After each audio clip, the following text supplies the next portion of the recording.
K or K Project is just one of those shows that I watched that I realized that has adapted 5 mangas and 4 novels, but has not done a very good job of it. Honestly, when I heard that K Project adapted 5 manga and 4 novels, or 9 different source materials, I was like, they could have done a lot more with that. Honestly, I was thinking, oh, maybe it's an anime original, maybe that's why it's kind of, sloppy and not kind of well prepared. Even though no show should ever be sloppy and unprepared, every show should at least has to deliver its kind of quality and quirk for reason to watch it. K Project or K does have its kind of little quirks and reasons to watch, of the whole gangster battles with magic without guns instead. But honestly, I just wish that the show wasn't so sloppy. Like it had so sloppy finishes, like not sloppy starts, but sloppy finishes. Just all throughout the story, there's so many plot holes and just so many different things that honestly, I try to look at the positives of every show I watch, this show included as well. But there's just so many negatives about this show that I kind of, it's hard to look to the positives. So I will try to find the positives of K Project and let you guys know in the review. So welcome to my review for K, or also known as K Project, or also known as Kings. So K, is the first initial number with Kings, so it is Kings. So basically K Project or K is done by Gohans. It's 13 episodes and it was released on October 5th, 2012. And the story for K Project is that follows the story of Yashiro Sana in Ashinaka High School. And Ashinaka High School is basically in an island type setting. So obviously the school is being known for being a high-tech school, and Shizumi City is basically a high-tech, Japan's in a distant future where everything is high-tech as well, with all the buildings are futuristic, where there are robots who clean everything up.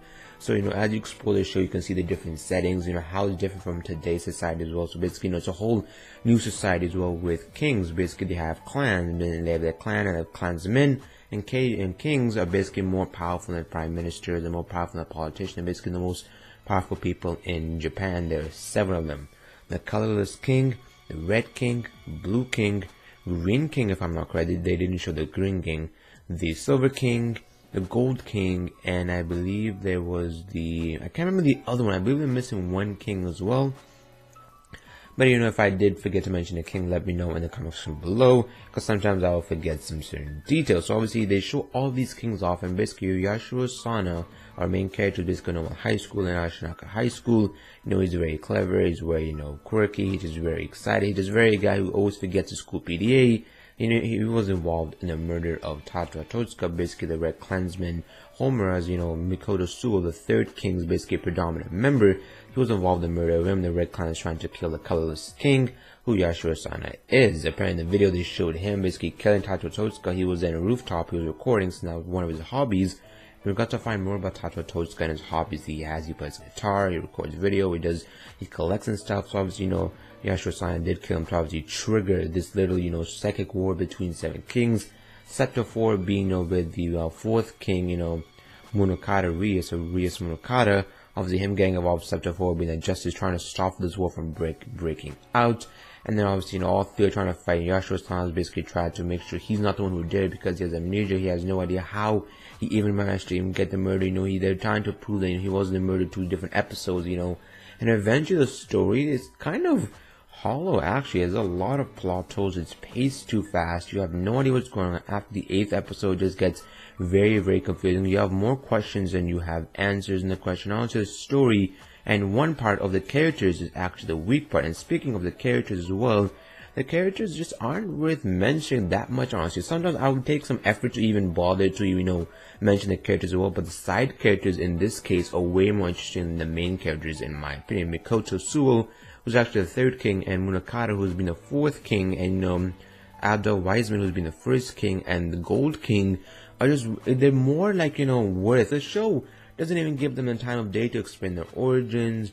Look, except for Wiseman, they gave him, his origin story, but they didn't explain the origin story of Mikoto, Munokata and everything else. Even Kuro Yatagami, basically, even Neko, and hell, even Isana. I wish I knew who he truly was. The characters were very hollow, honestly. Mikoto was just the only interesting character in the story. If it wasn't for him, I would have just dropped the show a while ago when I was watching the show as well. Just seeing the episodes with Mikoto are just very, very fun to watch. It's very, very interesting. Like, obviously, you want to see how did he create the Gokutsu creator? How did he create all these different events going on? Why is he apt? Why did he care for Tata Tutsko so much. He's willing to basically, create an entire war that involves so many civilians, so many lives, so many, innocent lives in this war just for one person. I want to know about Tata Tutsko a lot. I wanted to know about these characters, but and especially with Neko. Basically, Neko is a strain who can transform from a cat to a human, and she is with Yashiro-san, who she's basically the one who found, Yashiro, called her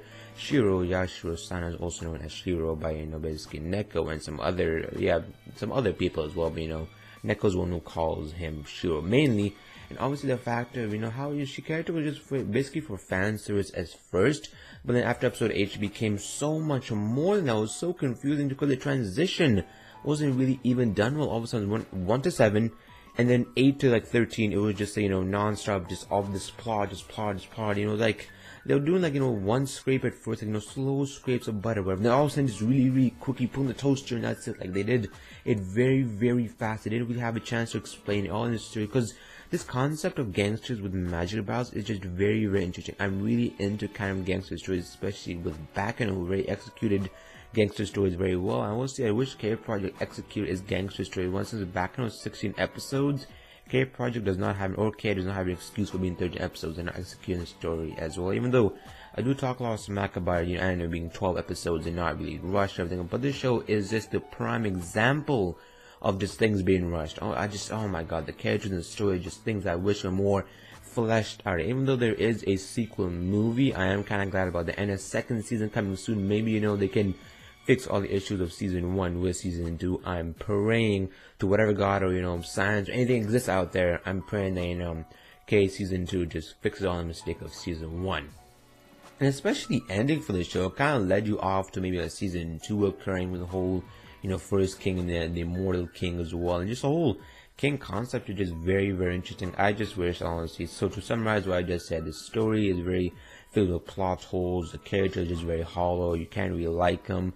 Even though Kuroya Tagami, who's basically, the disciple of, Ichigan Miwa, the previous colorless king, him trying to find out whether, Yashiro-san is basically the colorless king or not.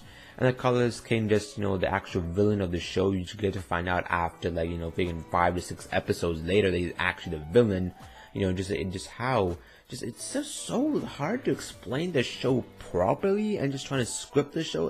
Honestly, I feel like it's just a waste of time and money to script and put my notes and everything else, because it's very easy to explain the show's plot. It's that simple. Basically, it's a psychic war between 7 kings, and one guy basically murdered one of the clansmen, basically predominant members. He's caught in a psychic war between 7 kings. It's not even really 7 kings, and if you see it kind of in a way, it's basically the first king, 7th king, 3rd king, 4th king, and 2nd king, if I believe I mentioned. They didn't really mention the other 2 kings as well. So if it's 7 kings, where is the other 2 kings? Maybe I'm incorrect, let me know if I'm wrong. Maybe it is between 7 kings, or maybe it's not. Just let me know if you do know the answer. And basically, but there is one redeeming feature for the show.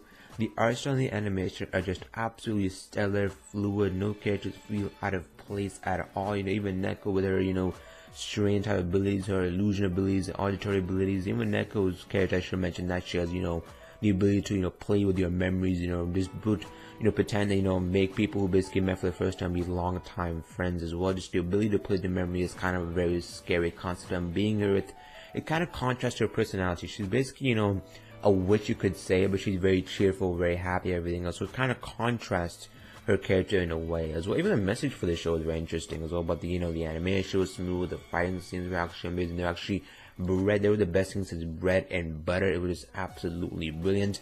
The art style and the character, the genre were flawless. If I was reading the show just for the animation, the plot, it would receive a 9 out of 10 or 10 out of 10 in that. But sadly, the story and the characters, take a lot more of a bigger role, you could say. The animation and the art style take, this little characters and story combined takes majority of the show. Sadly, it is missing a very intricate part, the actual, caring for the characters and just the kind of meat. They feel like they're bones, but bare bones, but you need to have some meat in there to actually make you feel like, who would want to eat freaking, meat if it was only a bone? Like, what the fuck? Seriously. And obviously that's upon the music for the show. It depends. The music really music and anime really depends on your taste. Most of it's hip hop instrumental remixes, hip hop type music. It's very chill music that you can listen to on your own time, and I really did enjoy. One of the music I'm currently playing in the video is called K Project OST or original soundtrack number 8. knock-on effect. I'm currently playing. I'll be sure to link, in the description below if you want to listen to it in your own time. It's just absolutely amazing. It's like one of those hip-hop remixes you see on YouTube by, basically content creators. It is absolutely amazing with the piano piece. Sometimes they play piano pieces, Makoto's theme, Munakata's theme, when they're battling is just absolutely amazing. The music combined with the whole, fluid animation, just absolutely amazing. And basically my final verdict for the show is to stream it rather than buy. It has been nice in my Viz Media for English dub, and I did watch the English dub, and it's just absolutely good. I think you should watch the English dub if you do have the option to, but there is a subtitle version, a Japanese dub for your basically enjoyment. There's an English dub if you're kind of into those things, since the English dub makes it easier to watch for me. I was watching the dub as well.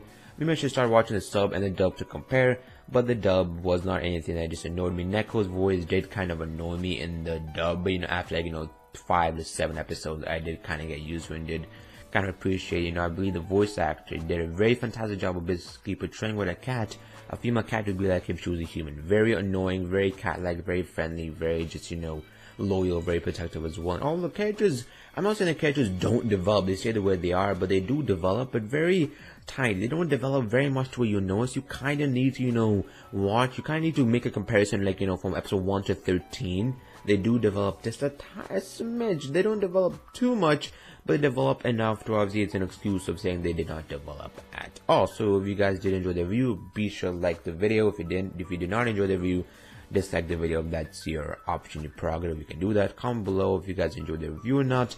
My next anime review will be a Yuri series, so a lesbian series. So if you don't like that kind of stuff, well, that's fine. Just give me a little hint on the next review. Obviously, you should stream K Project. But if you love an action series, you should buy K Project. There is a limited edition for $60 on Amazon. I will link the Amazon links for UK.com and everything else in the description below. My name is PlasmaRPG, and I'll see you guys later. Farewell.